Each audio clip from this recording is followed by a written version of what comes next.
Hello, I'm Leonard Maltin, and we're here with Roger Corman discussing his multifaceted career. And the facet we're going to discuss right now is you're launching the directing career of Ron Howard. When did you first meet him?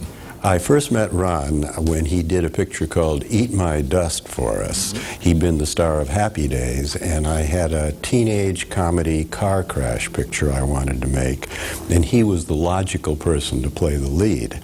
I couldn't afford his salary, so I gave him a salary and a percentage of the profits on Eat My Dust. And it opened to really huge figures on a Friday night. And I called him mid-morning on Monday to say, Ron, we've got a giant winner here. You're going to really do well on your percentage. And he said, I've already checked. I know. I've been waiting for your call, and I assume you want to do a sequel. And I said, of course. And he said, wait right there. I'm coming in. So I waited. He came into the office, and he did all the talking. He said, I know it's customary when somebody stars in a hit picture to come back and get more money for the sequel. I will not ask for that. I'll come back and do the sequel for exactly the same money, and I'll do another job for nothing.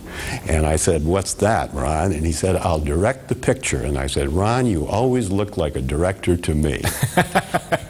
Really and truly, as simple as that. That's exactly the way it went, and it went that fast. There were no hesitations on the part of either one of us. All right, well, what was it about him that gave you that confidence in him? First, he'd given us a big hit, and he could have said he wanted my job, and I would have probably said, Ron, you look like a producer to me.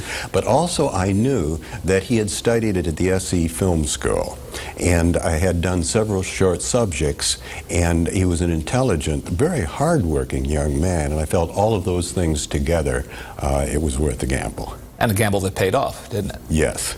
Was Grand Theft Auto as successful or more successful than Eat My Dust? It was just about as successful as Eat My Dust, which is unusual because generally the sequel falls a little bit below the first, but both of these held to a very high level.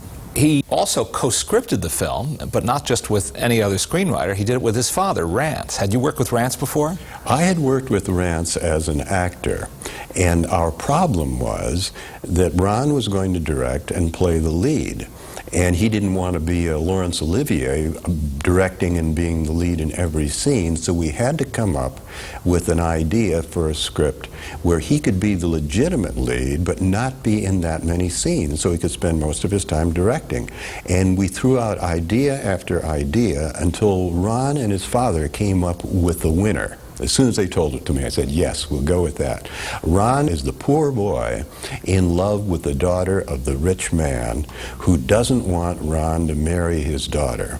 So he and the daughter steal the father's Rolls Royce and elope to Las Vegas.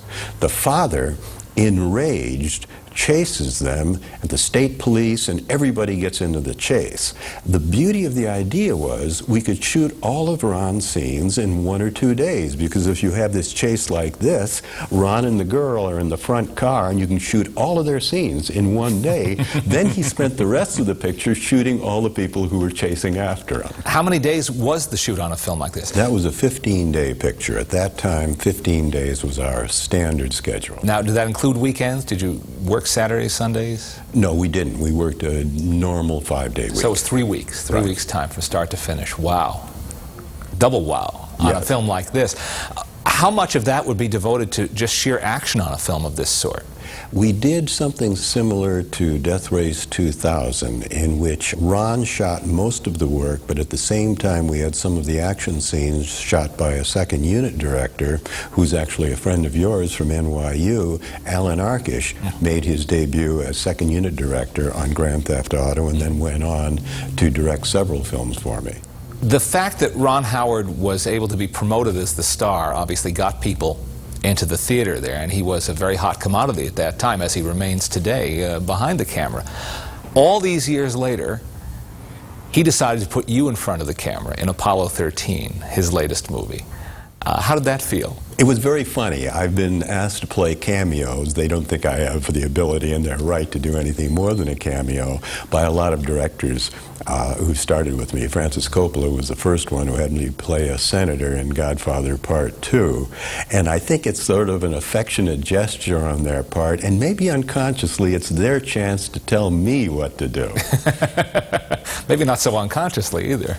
The roster of directors who got their start with you is pretty impressive. Do you ever shake your head in wonderment at this little graduate school that you spawned?